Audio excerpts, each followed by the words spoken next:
Okay my dear students, अब हम बात करते हैं work done in terms of rectangular component. यानी कि अगर जो हमारे पास रेक्टेंगुलर कंपोनेंट होते हैं उनमें वर्क डन अगर हमें डिफाइन करना है या हमें इसके लिए अगर न्यूमेरिकल सॉल्व करने होंगे, अगर रेक्टेंगुलर कंपोनेंट्स में हमारा फोर्स और डिस्प्लेसमेंट गिवन है तो हम कैसे सॉल्व करेंगे, कैसे वर्क डन को कैलकुलेट करेंगे, उसके लिए भी हम करते हैं। In terms of rectangular components, the force and displacement vector can be written as, यानी कि अगर हमारे पास रेक्टेंगुलर कंपोनेंट होते हैं तो फोर्स और डिस्प्लेसमेंट को जैसे लिखते हैं फोर्स इन वेक्टर फॉर्म, ठीक। तो फोर्स को लिख लिया यानी कि F, वेक्टर को ऐसे लिखा F इज इक्वल टू, भाई प्लेन है, कोई रेक्टेंगुलर प्लेन है, आपको पता है ये इस तरह से बनेगा, ये x है, ये y है, ये z है, ठीक है। प्लेन आपका तीनों प्लेन में आ सकता है, कैसे भी आ सकता है, कुछ भी कर सकते हैं, ठीक है। तो fxi plus fyj plus fz k cap, ये i j कैप आपको पता है वेक्टर को यूनिट वेक्टर होते हैं। x पे हमारा i होता है, y पे j होता है और z पे k होता है, ये आपको पता है, मोशन इन प्लेन चैप्टर से हमने डिस्कस किया था। और डिस्प्लेसमेंट की बात करते हैं तो सेम केस यहाँ पे डिस्प्लेसमेंट का भी आ जाएगा, sxi syj plus szk, i cap j cap k cap. अब हमारा वर्क डन की बात करते हैं तो वर्क डन हमें पता है F इंटू एस होता है, ठीक है। तो हम यहाँ पे निकालेंगे इसको, तो F S X I plus F Y J plus F Z K, ये हमारा आ जाएगा, और S X I S Y J plus S Z K, ये हमारा डिस्प्लेसमेंट का आ गया। इन दोनों को हम करेंगे तो आप मल्टीप्लिकेशन में ध्यान रखना, जब भी हम डॉट प्रोडक्ट का मल्टीप्लिकेशन करते हैं तो आपको पता है कि x i के साथ i की, j के साथ j की और k के साथ k की, ये तो होती ही है। बट i के साथ i की जब कराएंगे तो हमें पता है i डॉट i की value is equal to 1, j dot j की value is equal to 1, k dot k की value is equal to 1, i dot j, j dot k और k डॉट i की वैल्यू सारी की सारी zero होती हैं। क्यों होती हैं ज़ीरो, इसके भी हम बात कर लेते हैं कि जब हमारे पास ये कंपोनेंट्स लेते हैं, आपको पता है ये तीनों के तीनों एक दूसरे के परपेंडिकुलर होते हैं। तो i और ये j, इन दोनों के बीच का एंगल 90 डिग्री होता है, और कॉस प्रोडक्ट जो हमारा वेक्टर का स्केलर प्रोडक्ट होता है वो f इज इक्वल टू ये ए बी कॉस थीटा होता है, ए बी कॉस थीटा। और कॉस की वैल्यू यानी कि i अगर ये है और j ये है, कॉस 90 है, तो आपको पता है कॉस 90 की वैल्यू ज़ीरो होती है, इसलिए ये सारी वैल्यू क्या हो जाती है, ज़ीरो। तो यहाँ से ये चीज़ क्लियर हो गई। तो बच्चों अब हम देखते हैं कि f x S X plus F Y S Y और एफ जेड एस जेड, ये बेटा आई कैप और आई कैप का वैल्यू 1 हो जाएगी, जे कैप और जे कैप की वैल्यू 1 हो जाएगी, के कैप और के कैप की वैल्यू 1 हो जाएगी। फिर हमारा जो नेक्स्ट टर्म आएंगे वो आई और जे के आएंगे, आई और के आएंगे, फिर जे और आई के आएंगे, जे और के आएंगे, फिर के और आई के आएंगे, के और जे के आएंगे। बट उनका लिखने का कोई यहाँ पे फ़ायदा नहीं है, क्योंकि उन सब की वैल्यू रिजल्टेंट में आ जाएगी ज़ीरो। आपको पता है हमारे पास ये आ जाएगा रेक्टेंगुलर कंपोनेंट, ठीक है। वर्क डन निकालने के लिए इस तरह से सॉल्व करेंगे, ठीक है बच्चों। चलो बेटा हम नेक्स्ट देखते हैं work done bye a variable force. यानी कि अगर हम फोर्स वैरी करके अगर हम कोई वर्क डन कर रहे हैं, ठीक है, तो हमें उस पर क्या वर्क डन मिलेगा, डिस्प्लेसमेंट कितना हो रहा है, तो वर्क डन हमें कितना मिलेगा, इसके बारे में देखते हैं। सो चलिए हम बनाते हैं बाई ग्राफिकली। ये हमने एफ़ का नेम दे दिया, आपको पता है, वाई एक्सिस पे इसको एफ एक्स मान लेते हैं। ये हमारा हो जाएगा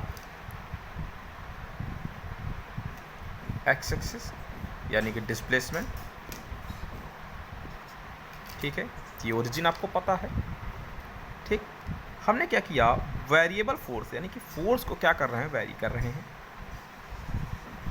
ये हमने फोर्स को वेरी किया तो हमारे पास कुछ ये ग्राफ आ रहा है ऐसे, ये आप ऐसे ग्राफ समझ लीजिए, ठीक है।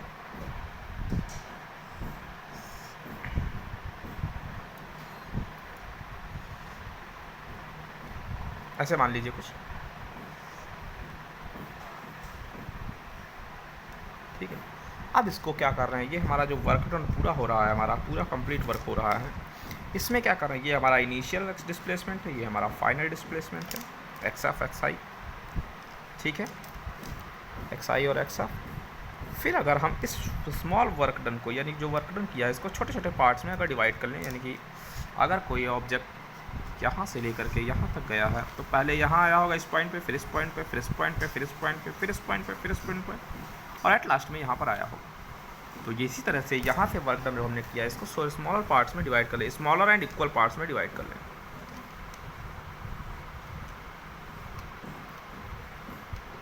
ठीक। ये हो जाएगा। इसमें से कोई एक कंपोनेंट्स अगर हम मान लें, इसको हमने मान लिया, ठीक। तो अगर हम इसको यहाँ पे ए मान रहे हैं, इस पॉइंट को, इसको बी मान रहे हैं, इसको सी मान लें, सॉरी इसको बी मान लें, इसको सी मान लें, इसको डी मान लें, ठीक है।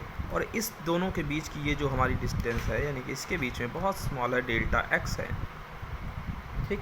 डेल्टा एक्स बहुत ही स्मॉल हम दिखा रहे हैं, ऐसे ऐसे समझ लो, ठीक है।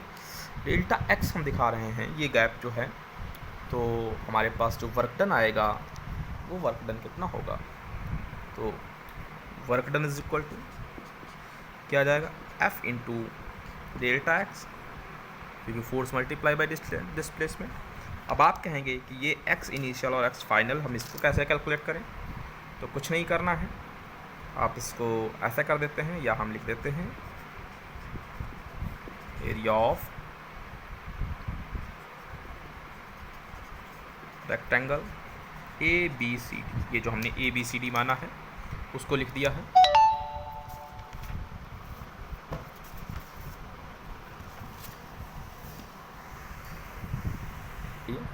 तो बच्चों हमें होल वर्क निकालने के लिए क्या करना होगा, जाहिर सी बात है एफ इंटू डेल्टा एक्स कर देंगे, यानी कि एफ एट डेल्टा एक्स, और x initial minus x final कर देंगे, कि हमारे पास क्या हुआ, क्या समीशन ऑफ हम कर सकते हैं, ठीक है।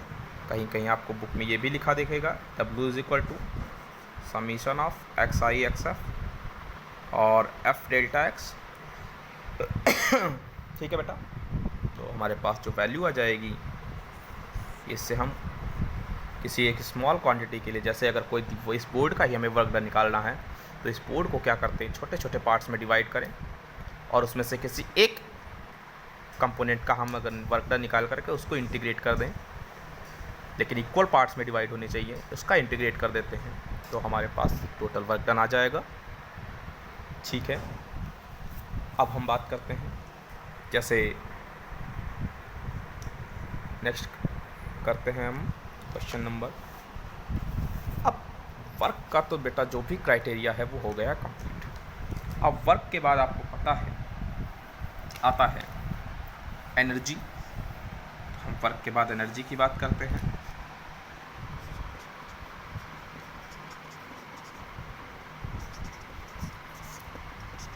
एनर्जी को देख लेते हैं।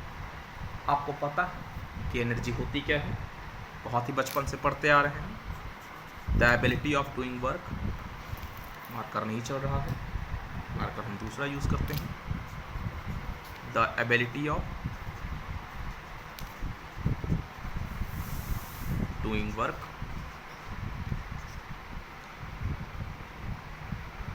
ठीक है, इज कॉल्ड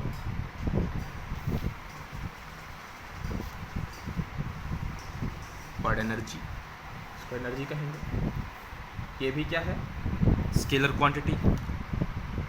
पहली बात स्केलर क्वांटिटी, दूसरी बात कि डायमेंशनल फार्मूला सेम रहता है, ml² T⁻⁻², लार्ज ब्रैकेट में मत करते हैं आप पता। और एनर्जी की जो यूनिट होती है और वर्क की यूनिट होती है वो भी क्या होती है, सेम, यानी कि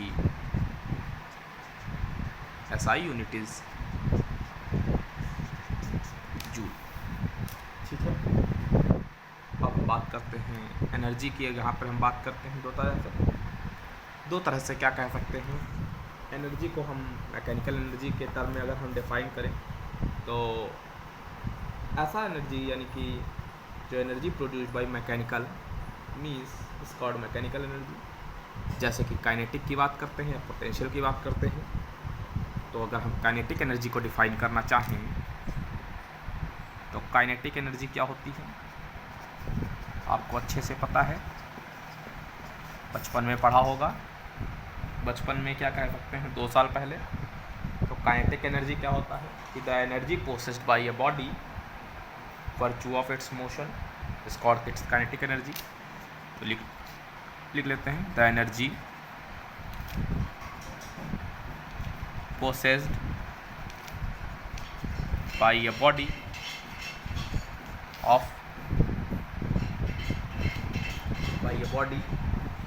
by virtue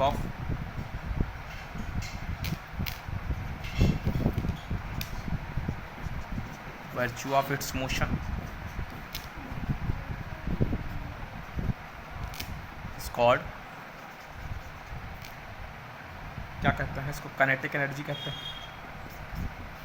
ठीक है, आपको पता है काइनेटिक एनर्जी का फॉर्मूला भी क्या होता है, K = ½ mv²। ये अच्छे से आपको पता है, लेकिन ये कैसे आता है इसकी भी डिस्कस कर लेते हैं। ठीक है, इसको डिस्कस करने के लिए आपको पहले पता होना चाहिए कि अगर एक ऑब्जेक्ट रेस्ट पोजीशन में है,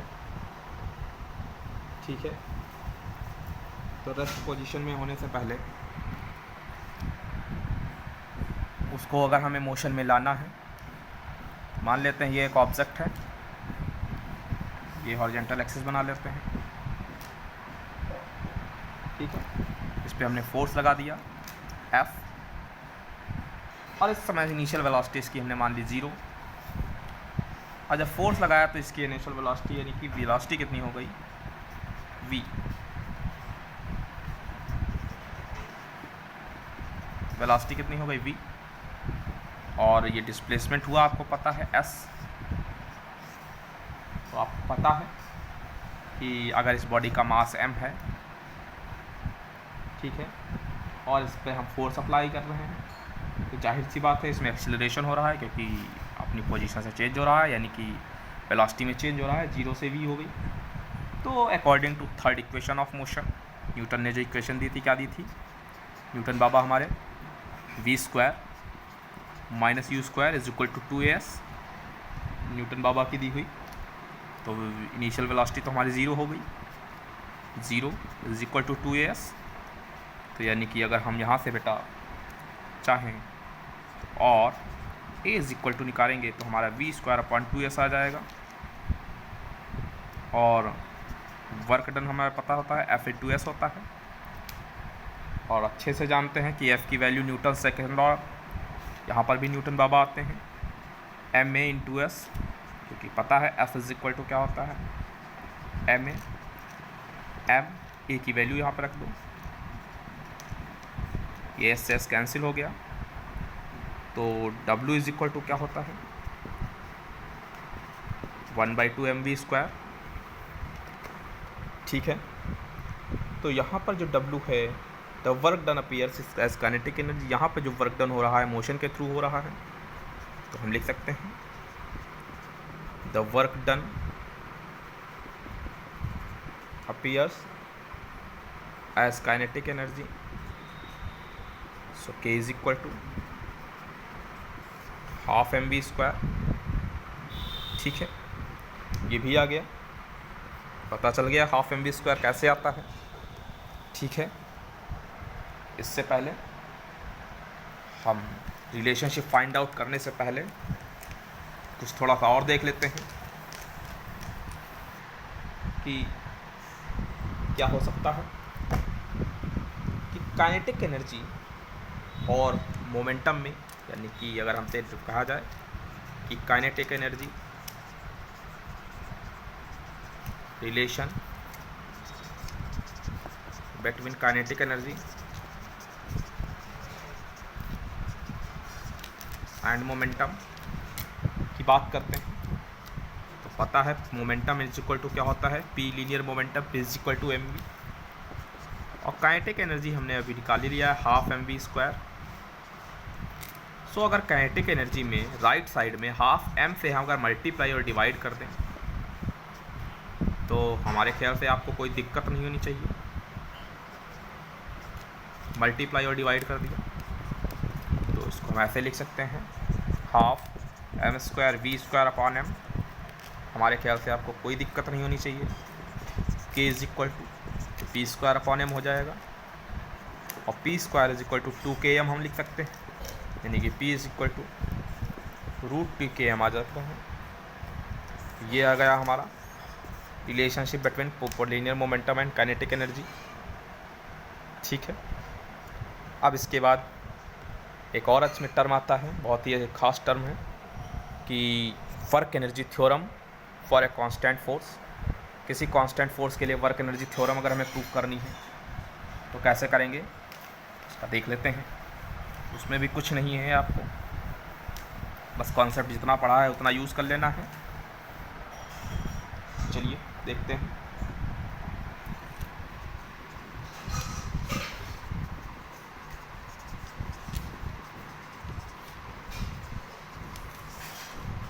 वर्क एनर्जी थ्योरम की बात करते हैं कि स्टेटमेंट इसका हम लिख लेते हैं पहले कि it state that,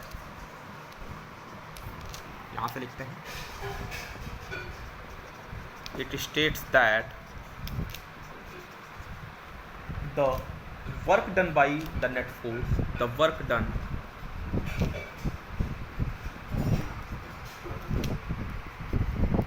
by the net force acting on a body is equal to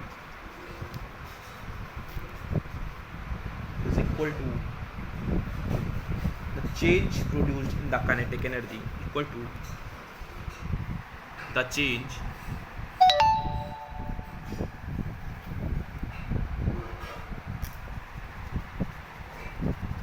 produced by the kinetic energy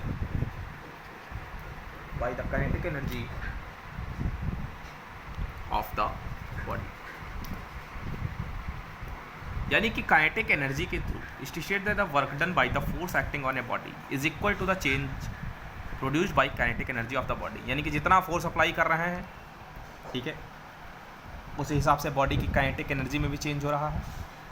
ठीक, तो अकॉर्डिंग टू न्यूटन्स बाबा की थर्ड लॉ इक्वेशन, बाबा हमारे हैं न्यूटन बाबा, उनकी थर्ड इक्वेशन की बात करते हैं, V square minus U square is equal to 2s। क्योंकि एक्सेलरेशन भी हो रहा है, इनिशियल वेलोसिटी और फाइनल वेलोसिटी भी होनी चाहिए, तो यही इक्वेशन हमारे लिए सबसे बेस्ट है। तो इसके दोनों साइड अगर हम मल्टीप्लाई और डिवाइड बाई कर दें, multiply both side 1/2m V get, तो आपको पता है half M V square minus half M U square, half M 2as, 2 से 2 कैंसिल हो जाएगा, तो यहाँ पे बेटा आ जाएगा काइनेटिक एनर्जी, ये फाइनल है तो फाइनल आ जाएगा, माइनस काइनेटिक एनर्जी इनिशियल आ जाएगा, इज इक्वल टू, ये तो 2 कैंसिल हो गया, तो एम ए इंटू एस आ गया, के एफ माइनस के आई, एम ए आपको पता है एफ होता है एस होता, तो ये आ गया वर्क डन, और work done is equal to आ जाएगा के एफ इंटू के इनिशियल। ठीक है, तो यहाँ पे बेटा क्या आ गया, देखिए स्टेटमेंट यही आ गया कि change in kinetic energy is equal to work done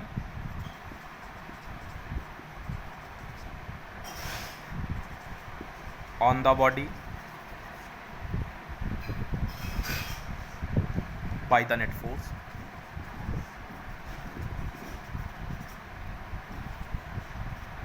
ठीक है, ये हमारा हो गया work energy theorem. I hope यहाँ पर भी आपको कोई समस्या नहीं आ रही होगी। ठीक है, अब इसके बाद हम पोटेंशियल एनर्जी की बात करेंगे, और पोटेंशियल एनर्जी के बाद कंजर्वेटिव नॉन कंजर्वेटिव फोर्सेस की बात करेंगे, वो हम आपको नेक्स्ट क्लास में बताएंगे। तब तक के लिए गुड बाय, जय हिंद, जय भारत।